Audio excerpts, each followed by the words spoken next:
watching this right now, you probably shouldn't vote. Yes, you heard me right. If you are watching this right now, there's a good chance that you should not vote. Hold up. Now before you go slamming me in the comment section below, hear me out, okay? Look, whether you're from Canada or the US or wherever you're from, there's an election going on right now. If you're eligible to vote, people are urging you to vote. But I'm saying you probably should not vote. There's a good chance that you shouldn't vote. Now, why is this the case? The reason I say this is, look, let's face it, everyone is busy. Whether you're a student or you're working full-time, everyone has their own situations that they're dealing with. And personally for me, when I get home from a long day of work or from a long day of school, the first thing I want to do is relax. And when you consider that over the span of a week, that doesn't really leave a lot of time to consider things like the news, politics, but that's just me. But I'm positive that a lot of people that are eligible to vote are in the same boat as me.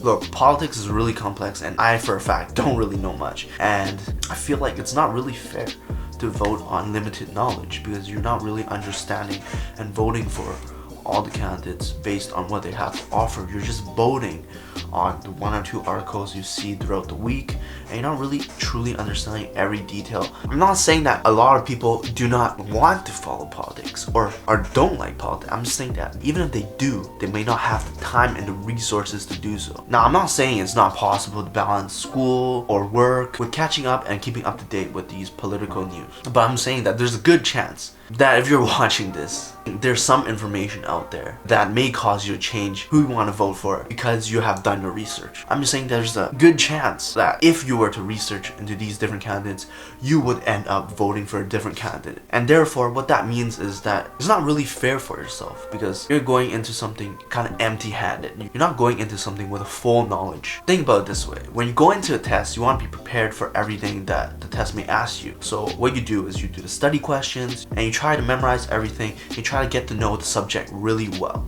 Now let's compare this to the act of voting. I feel like this is kind of really similar because when you're going in to vote, you should go in with the same mindset. You should go in and prepare yourself, do all the homework that is required for you to succeed in the test. In this situation, the test, there is no test, but the results of your voting is the results of the test. It is important to do your research before voting. That's all I'm getting at. Thank you for watching this video. If you want to see more content like this, or any content in general, make sure you subscribe and like this video. Until next time, peace out.